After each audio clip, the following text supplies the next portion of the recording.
जय श्री कृष्णा। राधे राधे। आज हम सुन रहे हैं अधिक मास महात्म्य अध्याय 8 की पावन कथा।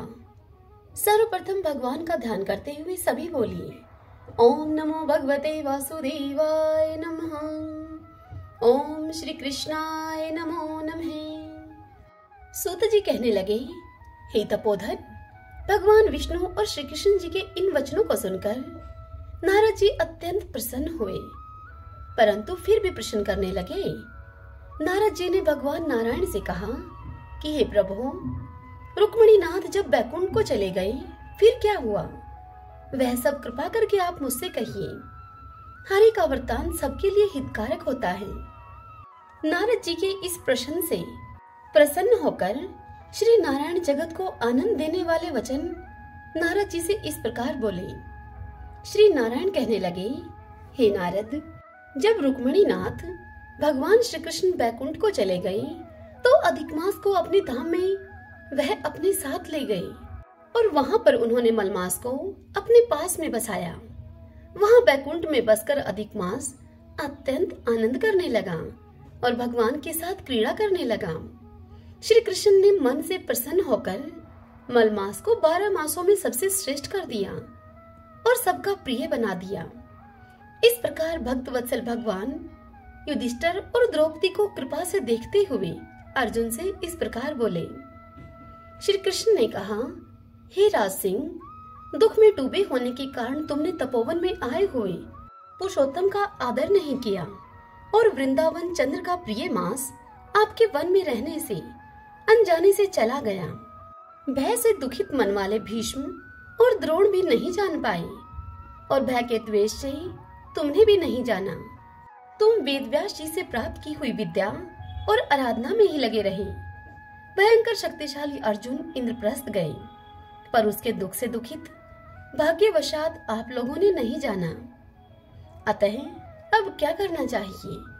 मनुष्य को प्रारब्ध के भोग अवश्य भोगने पड़ते हैं। मनुष्य प्रारब्ध से ही सुख, दुख, भय और आनंद को प्राप्त होता है। अतः सदा भाग्य पर ही भरोसा रखें। हे महाराज युधिष्ठिर, अब मैं आपके दुख का दूसरा कारण आपसे कहता हूँ। इतिहास प्रसिद्ध इस कथा को अच्छी तरह से श्रवण करो। इतनी बात कहकर कृष्ण कहने लगे, यह द्रौपदी पूर्व जन्म में महाभाग्यशाली ब्राह्मण की पुत्री थी। कुछ काल व्यतीत होने पर 10 वर्ष की आयु हो गई इसकी। अपने पिता की यह एक ही पुत्री थी और बड़ी ही चतुर, गुणवती और सुंदरी होने के कारण यह पिता को अत्यंत ही प्रिय थी। यह पड़ोसिन सखियों का सुख देखकर पुत्र पौत्र की इच्छा करने लगी और अपने मन में विचार करने लगी कि ऐसे मेरे भी अच्छे गुण और भाग्य वाले भ्राता और सुख देने वाले श्रेष्ठ पुत्र किस प्रकार से उत्पन्न हों। परंतु प्रारब्ध ने तो पहले ही नाश कर दिया। क्या करूं मैं? क्या किसी मुनि के पास जाऊं या फिर किसी तीर्थ में जाकर वहां पर रहूं? मेरा भाग्य कैसे सो गया है कि कोई भर्ता मेरी इच्छा ही नहीं करता है। बड़े आश्चर्य की बात है कि मेरे भाग्य से मेरा पंडित पिता भी अब मूढ़ हो गया है। विवाह काल प्राप्त होने पर भी मेरे जैसे मेरी जोड़ी के वर को मुझे नहीं सौंपता। मालिक के दुख की पीड़ा तथा कुमारी में स्वामी का सुख जैसा मेरी सखियां जानती हैं, वह मैं नहीं जानती। ऐसे आकुल और व्याकुल वाले मनोरथ की चिंता से मेरी भाग्यवती माता पहले कैसे मर गई। हे महाराज, शोक और मोह की तरंगों से पीड़ित कन्या का पिता यह मेधावी ऋषिराज भी पृथ्वी में विचरने लगा, परंतु कन्यादान के निमित्त जोड़ी का वर ढूंढने पर भी उसे नहीं मिलने के कारण अपने मनोरथ में वह निराश हो गया। पुत्री के और उसके अपने दुर्भाग्य से टूटा संकल्प का पिंजरा होने से उसको महादारुण तीव्र ज्वर हो गया। तब वह ऋषिराज सब शरीर में अति शूल होने के कारण व्याकुल हो गया और श्वास पर श्वास से युक्त होकर लौटता गिरता घर आकर पृथ्वी पर गिर पड़ा। जैसे कि मदिरापान करने से मूर्छा को प्राप्त हो जाता है। और अपनी पुत्री का स्मरण किया उसने। जब तक पुत्री भय से व्याकुल होकर अपने पिता के पास आई, तब तक तो वह मरने के सदृश हो गया। दैव योग से अकस्मात कांपता हुआ और कन्यादान के प्रसंग से उठे हुए महोत्सव से रहित होकर और पूर्व काल के लिए गृहस्थी के धर्मों से रहित होकर संसार की वासना को छोड़कर हरि में मन को लगाता हुआ वह मेधावी ऋषिराज श्री हरि पुरुषोत्तम को स्मरण करने लगा। अब हे श्री कृष्ण, हे गोविंद, हे हरे, हे मुरारे, हे राधेश, हे दामोदर, हे दीनानाथ, हे हर्षिकेश्वर, आपको नमस्कार है। मैं आपको नमस्कार करता हूँ प्रभु। आप मेरी इस संसार रूपी समुद्र से रक्षा कीजिए। हे राजन, इस प्रकार मुनि के वचन सुनकर बहुत जल्दी ही भगवान के पार्षद मरे हुए मुनि की जीवात्मा को लेकर भगवान के वैकुंठ धाम को चले गए और वह पुत्री पिता का स्मरण सुनकर हाय हाय करके रोती और पिता की देह को गोदी में लेकर अब विलाप करने लगी। अत्यंत दुखित होकर दारुण विलाप करती हुई वह रोने लगी, मानो कि उसका पिता जीवित हो, और वह उस देह को गोदी में लेकर कहने लगी कि हाय हाय पिता, आप मुझको किसके सहारे छोड़कर विष्णु लोक में चले गए। हे तात, अब मैं बिना पिता के किसके पास रहूंगी। न मेरे कोई भाई है, न ही कोई कुटुंबी है। मेरी तपस्विनी माता भी नहीं है जो कि मेरे भोजन और वस्त्रों की चिंता करती। अब इस दशा में मैं मर ही जाऊंगी। जीने से अब क्या काम है। उसे इस प्रकार बारंबार रोते और विलाप करते हुए सुनकर उस वन के रहने वाले अन्य ब्राह्मण सोचने लगे कि अत्यंत करुणा भरे हुए स्वर में इस तपोवन में कौन रोता है। फिर सभी तपस्वी मेधावी ऋषि की पुत्री का रोना निश्चय करके उसके पास आ पहुंचे और वहां पुत्री की गोद में मरे हुए मुनि को देखकर वन के सभी रहने वाले भी रोने लगे और पुत्री की गोद से मुर्दे को लेकर शमशान घाट में ले जाकर अंत्येष्टि विधि से चारों तरफ काष्ठ आदि लगाकर उसे जला दिया और कन्या को समझाकर सभी अपने अपने घर को चले गए। और कन्या ने धैर्य धारण करके यथाशक्ति खर्च करके अपने पिता की औद्धर्य दैविक क्रिया की। हरि ओम तत्सत। श्रीमन्नारायण नारायण हरि हरि, भजमन नारायण नारायण हरि हरि। आइए भगतजनों, अब हम पुरुषोत्तम क्षेत्र के महात्म्य की आज की कथा सुनते हैं। पिछले अध्याय की कथा में हमने सुना था ब्राह्मण विद्याधर ने राजा इंद्रधुमन को श्री पुरुषोत्तम क्षेत्र का समस्त वर्णन सुनाया और उसके बाद उनसे कहा कि हे राजन, अब आपकी जैसी इच्छा हो आप वैसा करें। अब इससे आगे की कथा सुनते हैं। आज विद्याधर पंडित की सारी बात को सुनकर इंद्रधुमन बोले, हे भगवान, आपका वचन मेरे लिए सर्वथा विश्वसनीय है। आपके मुख से भगवान के पापहारी स्वरूप का वर्णन सुनकर तथा इस दिव्य प्रसाद माला का संयोग पाकर मैं अब कृतकृत्य हो गया हूँ। अनेक जन्मों में उपार्जित मेरी समस्त पाप राशि आज नष्ट हो गई है। अब मैं भगवान लक्ष्मीपति के दर्शन का अधिकारी हो गया हूँ। सर्वोत्त भावेन वहां की यात्रा करूंगा और इस राज्य एवं बढ़ी हुई समृद्धि के द्वारा पुरुषोत्तम तीर्थ में निवास स्थान, नगर और दुर्ग आदि बनवाऊंगा। भगवान विष्णु की प्रीति के लिए 100 अश्वमेध यज्ञों का मैं अनुष्ठान करूंगा और प्रतिदिन सैकड़ों उपचारों से श्रीनाथ जी की पूजा किया करूंगा। व्रत, उपवास और नियमों के द्वारा जगतगुरु भगवान को प्रसन्न करूंगा, जिससे कि वे मुझ संतप्त प्राणी को अपने वचनामृत से अभिषेक करेंगे। भगवान नारायण दीनों पर अनुग्रह करने वाले हैं। इस प्रकार राजा इंद्रधुमन श्रद्धा और भक्ति से भगवान जगदीश्वर की स्तुति कर रहे थे। इतने में ही संपूर्ण भुवनों को देखने की उत्सुकता रखने वाले देवऋषि नारद जी वहां पर आ पहुंचे। विष्णु भक्तों में श्रेष्ठ ब्रह्मपुत्र नारद जी को आए हुए देखकर राजा सहसा उठकर खड़े हो गए और पाद, अर्घ्य एवं आचरणीय निवेदन करके उन्हें उत्तम आसन पर बैठाकर प्रणाम पूर्वक हाथ जोड़कर राजा नारद जी से बोले, हे नारद जी, आज मेरे संपूर्ण यज्ञ, दान, स्वाध्याय और तप सफल हो गए हैं, क्योंकि मेरे घर ब्रह्मा जी के द्वितीय स्वरूप देवऋषि नारद जी कृपा पूर्वक पधारे हैं। हे मुने, आपने यहाँ तक आने की कृपा की। इतने से ही यद्यपि मैं कृतार्थ हो गया हूँ, फिर भी आपकी प्रसन्नता के लिए आपकी मैं क्या सेवा करूं? आपकी किस आज्ञा का पालन करूं मैं? कौन सा प्रयोजन लेकर आपने मेरे इस घर को पवित्र किया है? भक्ति और विनय से सनी हुई राजा की यह कोमल वाणी सुनकर नारद जी ने मुस्कुराते हुए राजा से कहा, हे नृपश्रेष्ठ, तुम्हारे निर्मल गुणों से ब्रह्मा आदि संपूर्ण देवता, सिद्ध और मुनि अत्यंत प्रसन्न हैं। तुमने यह बहुत ही अच्छा निश्चय किया है।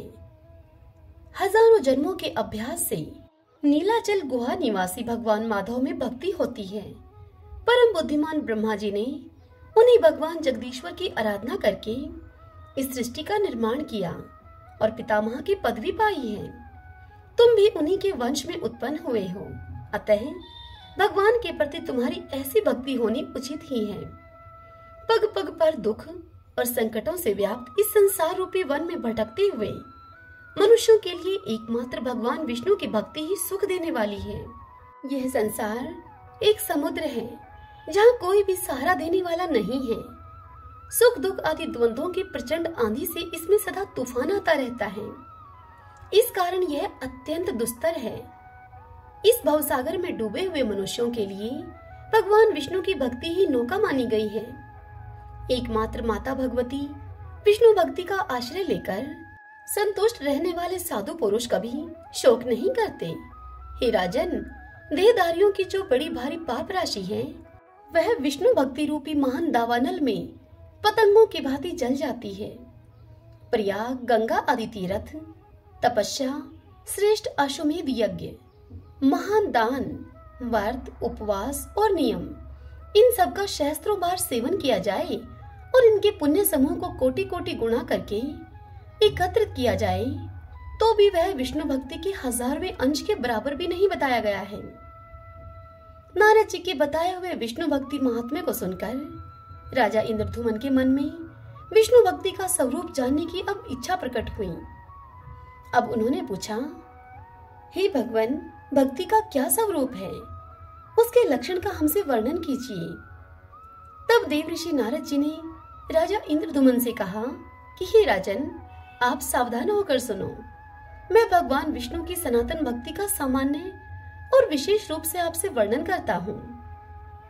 गुणों के भेद से भक्ति के 3 भेद हैं, सात्विकी, राजसी और तामसी। इनके अतिरिक्त एक चौथी भक्ति भी है जो कि निर्गुणा मानी गई है। हे राजन, जो लोग काम और क्रोध के वशीभूत हैं और प्रत्यक्ष इस जगत के सिवा और किसी परलोक आदि की ओर दृष्टि नहीं रखते, वे अपने को लाभ और दूसरों को हानि पहुंचाने के लिए जो भजन करते हैं, उनकी वह भक्ति तामसी कही गई है। अधिक यश की प्राप्ति के लिए अथवा दूसरों की श्रद्धा से प्रसंगवश परलोक के लिए भी जो भक्ति होती है वह राजसी मानी गई है। पारलौकिक लाभ को स्थायी समझकर और इहलोक के समस्त पदार्थों को नश्वर देखकर अपने वर्ण तथा आश्रम के धर्मों का परित्याग न करते हुए आत्मज्ञान के लिए जो भक्ति की जाती है वह भक्ति सात्विकी है। यह जगत जगन्नाथ का ही स्वरूप है, उनसे भिन्न इसका दूसरा कोई कारण नहीं है। मैं भी भगवान से भिन्न नहीं हूँ और वे भी मुझसे पृथक नहीं हैं।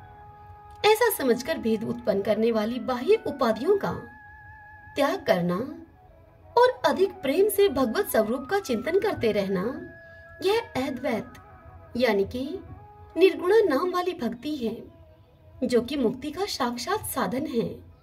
यह अत्यंत ही दुर्लभ है। अब मैं भगवान विष्णु के भक्तों का लक्षण तुमसे बतलाता हूँ, जिनका चित्त अत्यंत शांत है, जो सबके प्रति कोमल भाव रखते हैं, जिन्होंने स्वेच्छानुसार अपनी इंद्रियों पर विजय प्राप्त कर ली है तथा जो मन, वाणी और क्रिया के द्वारा कभी दूसरों से द्रोह करने की इच्छा नहीं रखते, जिनका चित्त दया से द्रवीभूत होता है, जो चोरी और हिंसा से सदा ही मुख मोड़े रहते हैं, सद्गुणों के संग्रह तथा दूसरों के कार्य साधन में जो प्रसन्नता पूर्वक संलग्न रहते हैं, सदाचार से जिनका जीवन सदा उज्जवल और निष्कलंक बना रहता है, जो दूसरों के उत्सव को अपना उत्सव मानते हैं, सब प्राणियों के भीतर भगवान वासुदेव को विराजमान देखकर कभी किसी से द्वेष या ईर्ष्या भाव नहीं रखते। दीनों पर दया करना जिनका स्वभाव बन गया है और जो सदा परहित साधन की इच्छा रखते हैं। अविवेकी मनुष्यों का विषयों में जैसा प्रेम होता है, उससे 100 कोटि गुना अधिक प्रीति का विस्तार वे भगवान श्री हरि के प्रति करते हैं। नित्य कर्तव्य बुद्धि से विष्णु स्वरूप शंकर आदि देवताओं का भक्ति पूर्वक पूजन और ध्यान करते हैं। वे पितरों में भगवान विष्णु की ही बुद्धि रखते हैं। भगवान विष्णु से भिन्न दूसरी किसी वस्तु को वे नहीं देखते। समष्टि और व्यष्टि सब भगवान के ही स्वरूप हैं। भगवान जगत से भिन्न होकर भी भिन्न नहीं हैं। हे भगवान जगन्नाथ, मैं आपका दास हूँ। आपके स्वरूप में भी मैं हूँ। आपसे पृथक कदापि नहीं हूँ। जब आप भगवान विष्णु अंतर्यामी रूप से सबके हृदय में विराजमान हैं, तब सेवक अथवा सेवक कोई भी आपसे भिन्न नहीं है। इस भावना से सदा सावधान रहकर जो ब्रह्मा जी के द्वारा वंदनीय युगल चरणारविंदों वाले श्री हरि को सदा प्रणाम करते हैं, उनके नामों का कीर्तन करते हैं, उन्हीं के भजनों में तत्पर रहते हैं और संसार के लोगों के समीप अपने को तृण के समान तुच्छ मानकर विनयपूर्ण बर्ताव करते हैं, जगत में सब लोगों का उपकार करने के लिए जो कुशलता का परिचय देते हैं, दूसरों के कुशल क्षेम को अपना ही मानते हैं, दूसरों का तिरस्कार देखकर उनके प्रति दया से द्रवीभूत हो जाते हैं तथा सबके प्रति मन में कल्याण की भावना करते हैं, वे ही विष्णु भगत के नाम से प्रसिद्ध हैं। जो पत्थर पर धन और मिट्टी के ढेले में पराई स्त्री में और कूट शालमली नामक नरक में मित्र शत्रु भाई तथा बंधु वर्ग में समान बुद्धि रखने वाले हैं, वे ही निश्चित रूप से विष्णु भक्त के नाम से प्रसिद्ध हैं। जो दूसरों की गुण राशि से प्रसन्न होते हैं और पराये मर्म को ढकने का प्रयत्न करते हैं, परिणाम में सबको सुख देते हैं, भगवान में सदा मन को लगाए रहते हैं और सदैव प्रिय वचन बोलते हैं, वे ही वैष्णव के नाम से प्रसिद्ध हैं। जो भगवान के पापहारी शुभ नाम संबंधी मधुर पद का जप करते हैं और जय जय की घोषणा के साथ भगवान के नामों का कीर्तन करते हैं, वे एक इंचन महात्मा वैष्णव के रूप में प्रसिद्ध हैं, जिनका चित्त श्री हरि के चरणारविंदों में निरंतर लगा रहता है, जो प्रेम आदिकय के कारण जड़ बुद्धि सदृश बने रहते हैं, सुख और दुख दोनों ही जिनके लिए समान हैं, जो भगवान की पूजा में चतुर हैं तथा अपने मन और विनय युक्त वाणी को भगवान की सेवा में समर्पित कर चुके हैं, वे ही वैष्णव के नाम से प्रसिद्ध हैं। मद और अहंकार गल जाने के कारण जिनका अंतःकरण अत्यंत शुद्ध हो गया है, अमरों के विश्वसनीय बंधु भगवान नरसिंह का यजन करके जो शोक रहित हो गए हैं, ऐसे वैष्णव निश्चय ही उच्च पद को प्राप्त होते हैं। भगवान में सदैव उत्तम भक्ति रखने वाले भक्तों के शुभ चरित्र और लक्षण का वर्णन मैंने तुमसे कर दिया है। हे राजन, यह मनुष्यों के कानों में पड़ते ही उनके चिर संचित मल का नाश करता है। भजन के लिए कभी धन की आवश्यकता तथा शरीर को कष्ट देकर किए जाने वाले किसी विशेष प्रकार के प्रयोग की भी आवश्यकता नहीं है। मृदुल एवं मंद स्वर से वाणी के द्वारा भगवान के नामों का कीर्तन होता रहे, तो भी मैं इसी को भजन मानता हूँ। तुम्हारे मन में भगवान के दास्य भाव का ही चिंतन होना चाहिए, किंतु जो मनुष्यों के शुभ आचरणों से भी द्वेष करते हैं और स्वयं अपने चित्त को दुराचार में ही बांधे रखते हैं, बड़े भारी अमंगल को पाकर के भी निश्चिंत रहते हैं और सदा ऐश्वर्य तथा विषय भोग के रस में ही सुख का अनुभव करते हैं, वे मनुष्य वैष्णव नहीं हैं, वे तो बहुत ही निम्न श्रेणी के मनुष्य हैं। अपने हृदय रूपी कमल में विराजमान परमानंद में श्री हरि के स्वरूप का जो क्षण भर भी चिंतन नहीं करते, उन्मत्त भाव से बैठे रहते हैं और अपने झूठे वचनों के जाल से भगवान के नामों को भी निरंतर आच्छादित किए रहते हैं, वे भी भगवान के भक्त नहीं हैं।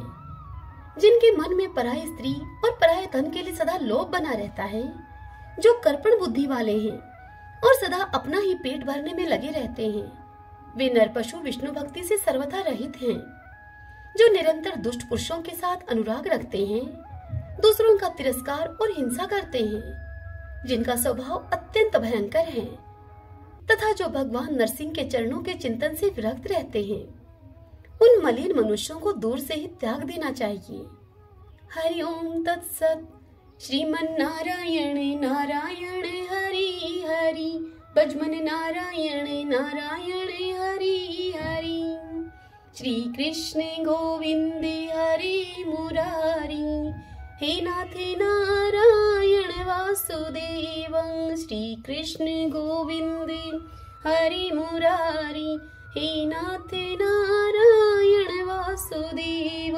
श्री कृष्ण गोविंद हरि मुरारी, हे नाथ नारायण वासुदेव। ओम नमो भगवते वासुदेवाय नमो नमः।